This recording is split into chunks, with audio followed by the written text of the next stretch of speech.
আসসালামু আলাইকুম বন্ধুরা। আজ আমরা হাতের লেখা সুন্দর করার ৬টি কৌশল শিখব। এই ৬টি কৌশল তোমরা যদি রপ্ত করতে পারো, আশা করি তোমাদের হাতের লেখা অনেক অনেক সুন্দর হবে। সো প্রথম কৌশলটি হলো, কলম ধরার সময় কখনোই চেপে ধরবেন না বা চেপে ধরে লিখবেন না। চেপে ধরে যদি আপনারা লিখেন তাহলে আপনার হাতের লেখা স্লো হয়ে যাবে এবং হাতের লেখা কিছুটা গাঢ় হবে, কিন্তু আপনার হাতের লেখা স্লো হয়ে যাবে এবং অক্ষরগুলো ঠিকঠাক হবে না। কারণ চেপে ধরে লেখার কারণে আপনার অক্ষরগুলো স্মুথলি লিখতে পারবেন না। সেজন্য চেপে ধরে কখনোই হাতের লেখা লেখা যাবে না বা কোনো প্রশ্নের অ্যান্সার দেওয়া যাবে না পরীক্ষার খাতাতে। ২ নম্বর যে কৌশলটি হলো সেটি হচ্ছে বেশি বেশি বর্ণমালা প্র্যাকটিস করা।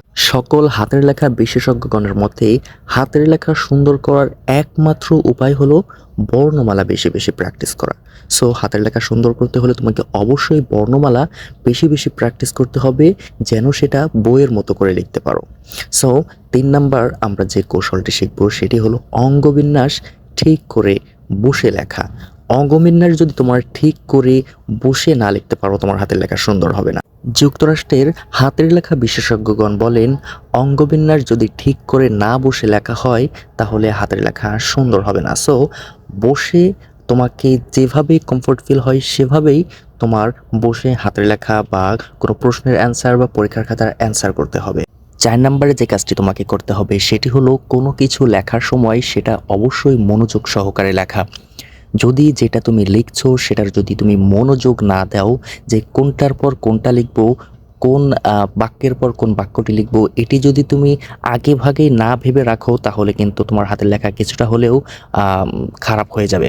সেজন্য যে জিনিসটা লিখবে সেটা অবশ্যই মনোযোগ সহকারে একটার পর একটা লেখা শুরু করবে। ৫ নম্বরে যে কাজটি করতে হবে, লেখার মাঝে নির্দিষ্ট পরিমাণে ফাঁকা রাখতে হবে।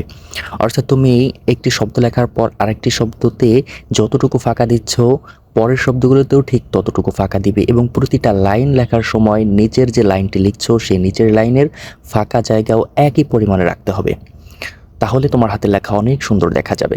৬ নম্বরে যে কাজটি তোমাকে করতে হবে সেটি হলো নিয়মিত লেখা অনুশীলন করা। তুমি যদি নিয়মিত লেখা অনুশীলন না করো তাহলে কিন্তু তোমার হাতের লেখা ধীরে ধীরে ধীরে ধীরে খারাপ হয়ে যাবে। একজন সুন্দর হাতের লেখার মানুষও যদি প্র্যাকটিস না করে নিয়মিত, তাহলে তার হাতের লেখাও ধীরে ধীরে খারাপ হতে থাকে।